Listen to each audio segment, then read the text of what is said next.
Welcome back for another video. What are the top all-time managers doing for Gameweek 6? It's a chip special this week. That isn't to say you necessarily need to use a chip yourself, but there are a lot active in the Experts League and that's going to be included in the coverage here. It's a big wildcard and triple captain week among the experts. Milko has held on to the top spot in the Experts League for another week after scoring 63 points, which has moved him up to 31k overall.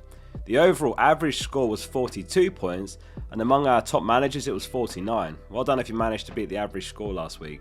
William Johansson got the top score in the league of 86 points, which was a Gameweek rank of 780th in the world.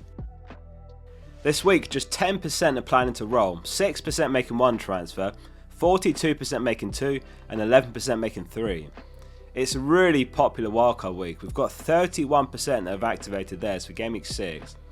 It might feel like everyone's on a wildcard, but just under 1 in 3 of the experts have actually pressed the button. Some are still looking in the near future though. Gameweek 7 or 8 look nice. Some are waiting for Gameweek 13's juicy fixtures. It's the most active week for transfers all season, so who are they buying and who are they selling? The number one transfer in is of course Haaland, 77% buying this week.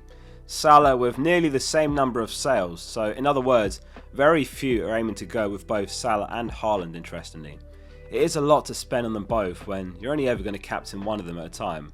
It does sound a bit stupid to say, but obviously you can only captain one player any game week, and it's a lot of investment for players that you're going to captain half the time, or in Salah's case it's going to probably be none of the next 3 game weeks, is it? Especially when you've got the likes of Semenyo and Dye, Kudus putting up the points for like half the price. That extra money goes a long way spread around. Are any of you looking to run with both in your teams? Of course, chip usage is also a factor. Like if you've bench boosted already and perhaps you're on a wildcard, that you can get away with having less investment on your bench, otherwise you're going to need some there. Semenyo is the second most bought player this week, 34% buying him. And Dye also a very popular midfielder, 30% buying him. It's a nice entry point as well, which has really helped with the popularity of the Gameweek 6 wildcard.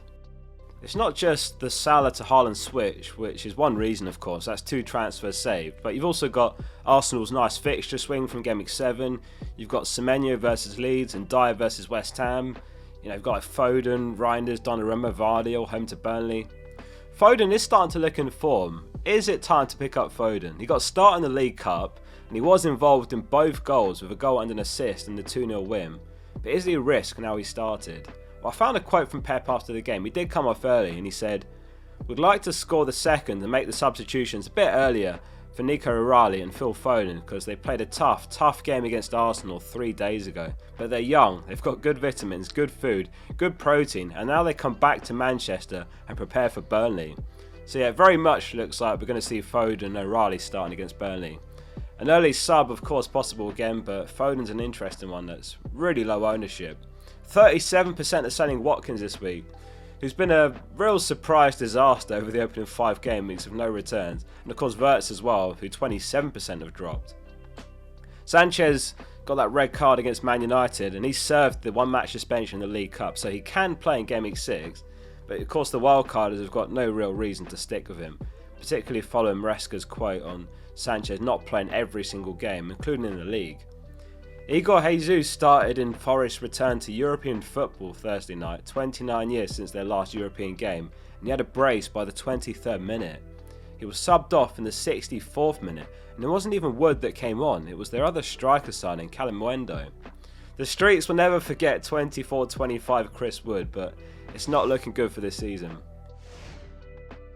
If you're not subscribed to the channel, make sure you hit the button below. It's completely free and you can benefit from the experts data every week. Between them, they've got 620 top 10k finishes, 620, 58 top 1k finishes, 5 top 100 finishes and 1 FPL World Champion. So 31% have got their wildcard active, and further to that 43% have activated the triple captain chip, all of those on Haaland of course. That makes the triple captain chip used up by 2/3 of the top all-time managers now, and the wildcard just over 50% used. FPL Mark has activated his with some insight worth sharing on the decision to use the triple captain versus other weeks as well. He's hunting a 4th top 10k in a row, and a 5th career top 10k. He's not made transfers yet, he's playing extra cautiously before bringing in Haaland, just in case, which is quite smart. He's lined up with Raya, Senesi, Van Dijk, Livramento, Paquetá, Dewsbury Hall, Gakpo, Salah, Semenyo, Mateta and João Pedro. I will be playing triple captain on Haaland in Gameweek 6. Reason being is he's averaging over 9 points per game and Burnley have conceded more shots in the box and expected goals conceded than any other team. I also think with question marks already being raised around his fitness, there's no guarantee that we'll see this version of Haaland in Gameweek 13 and 15 when he's got Leeds and Sunderland. So when you have a player of Haaland's proven calibre that is ticking all the boxes of form, confidence and fixture, and of not having an opportunity to use the chip in a double game week in Game Week 1 to 19, then there won't be a better opportunity to play it. Others may be looking to use a triple captain on Salah in Game Week 14 or 15, Sunderland and Leeds, but there's just too many question marks around Salah and his role in the Liverpool attack not being as key. To wait and see if this changes when Haaland's on fire. Plus, AFCON will be on the horizon then, which could mean Liverpool start to adapt to playing without Salah, which could negatively affect his expected minutes. Lee Caulfield is one of the experts on an active wildcard, 3 top 10k finishes. It's Donnarumma, Senesi, Gabriel Saliba, Semenyo, Bruno, Ndiaye, Reinders, Gyökeres, João Pedro and Haaland, and on his bench it's Dubravka, Stack, Anderson and Alderete. He says, "Hi Oscar, there are a few reasons for activating the wildcard. Firstly, I'm trying to combat a bad start. I've held on to assets like Wirtz, Watkins and Strand Larsen for too long. Secondly, trying to get ahead of the curve. My team had no Haaland and no Arsenal coverage for their upcoming good fixtures. And lastly, price changes. Ideally, I could have delayed the wildcard to Game Week 8 for more information, but I wouldn't be able to afford my ideal team by that point due to price changes. In defence, I've gone for Gabriel, Senesi and Anderson, all of which are very template. However, I've gone for Donnarumma and Saliba as opposed to Raya and Tarkowski. I just can't bring myself to spend $5.5 million on an Everton centre-back, so I've gone old school with Saliba. Instead of the ever-reliable Defcons, I'll be gambling on old-fashioned clean sheets, the odd bonus point and set-piece threat. Donnarumma seems like a sensible route into the Man City defence. Alderete over Mukiele in case the latter gets moved to right-back at some point. In midfield and attack, I've gone uber template as the team almost picks itself. I'm late to the party on Semenyo, who could stay in the team all season if he keeps penalties. Bruno and Ndiaye are talisman for their teams, and they've got so many routes to points, so they're locked. Reinders has been good to me, and $5.5 million for a nailed Man City player is too good to turn down. And the stack will be first on the bench most weeks, with the hope that he picks up Defcon when called upon. My front line will come as no surprise either. Haaland is putting up crazy numbers and would be triple captain for me this week, if not on the wildcard. It's nice to finally have João Pedro in the team. I just hope he continues to jam his way to points. And lastly, we've got the pick I'm least convinced about in the entire team. The only player ever to win the Gerd Müller trophy while wearing Timberlands, Victor Gyökeres. Hopefully he's on penalties and he can score a few tap-ins. But if not, he's at least a nice price point should I ever need to buy Isak. Fingers crossed for a season-saving wildcard. Best of luck guys, and best of luck everyone that's got a chip active.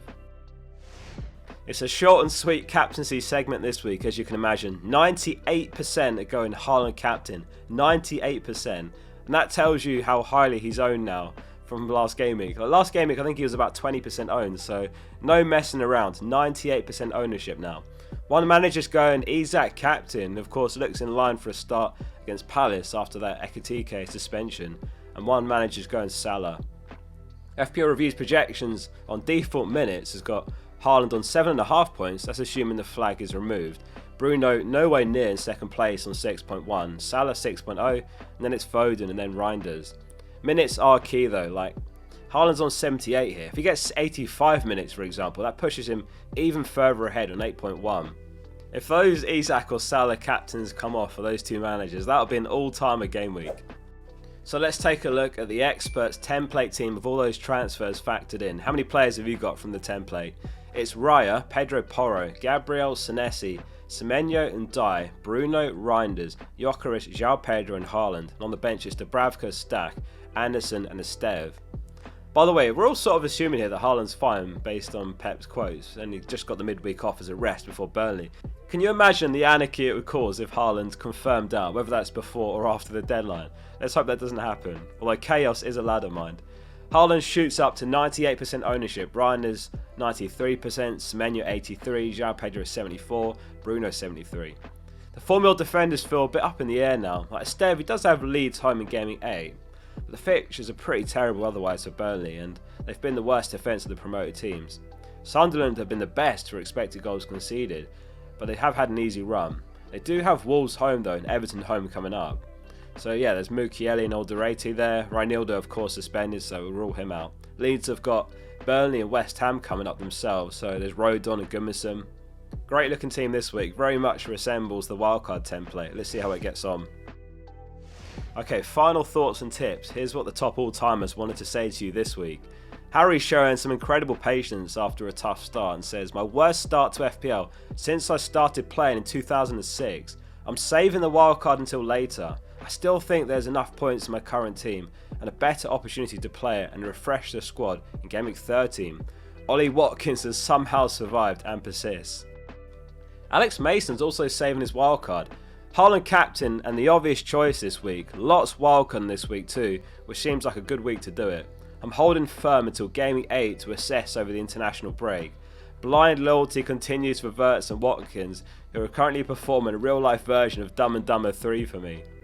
Matthew Hogg has activated his triple captain and sold Salah, and he says, "Selling Salah never feels good, but Haaland's form and fixtures have to be targeted. Triple captains on Haaland, form and midweek rest. I'm not overthinking this opportunity before Europe fatigue kicks in." FPL the French says, "Bye bye Nottingham Forest and Aston Villa players. Welcome to Man City and Arsenal players.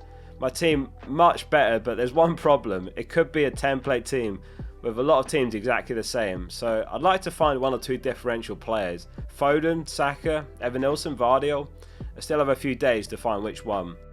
Jamie McDonald is ahead of the curve, rolling 2 transfers with plans to triple up on Arsenal next week and keep the wildcard banked. As a Haaland Gameweek 1 owner, I feel nicely set up for this period. I'm seeing wildcard drafts with 10 or 11 players that will own for free next week. And lastly, Benjamin recalls a key inflection point last season. "I'm nervous with my transfers this game week, transferring Salah out to get in Haaland. I did similar moves last year in Gameweek 6 and suffered a lot as Salah went on a rampage and Haaland did nothing. Hopefully better results this time." Please hit subscribe if these videos are helpful, and they take by far the most time of all the weekly content. See you soon for the next one. Tomorrow we're going to take a look at the #1 all-time FPL managers wildcard team.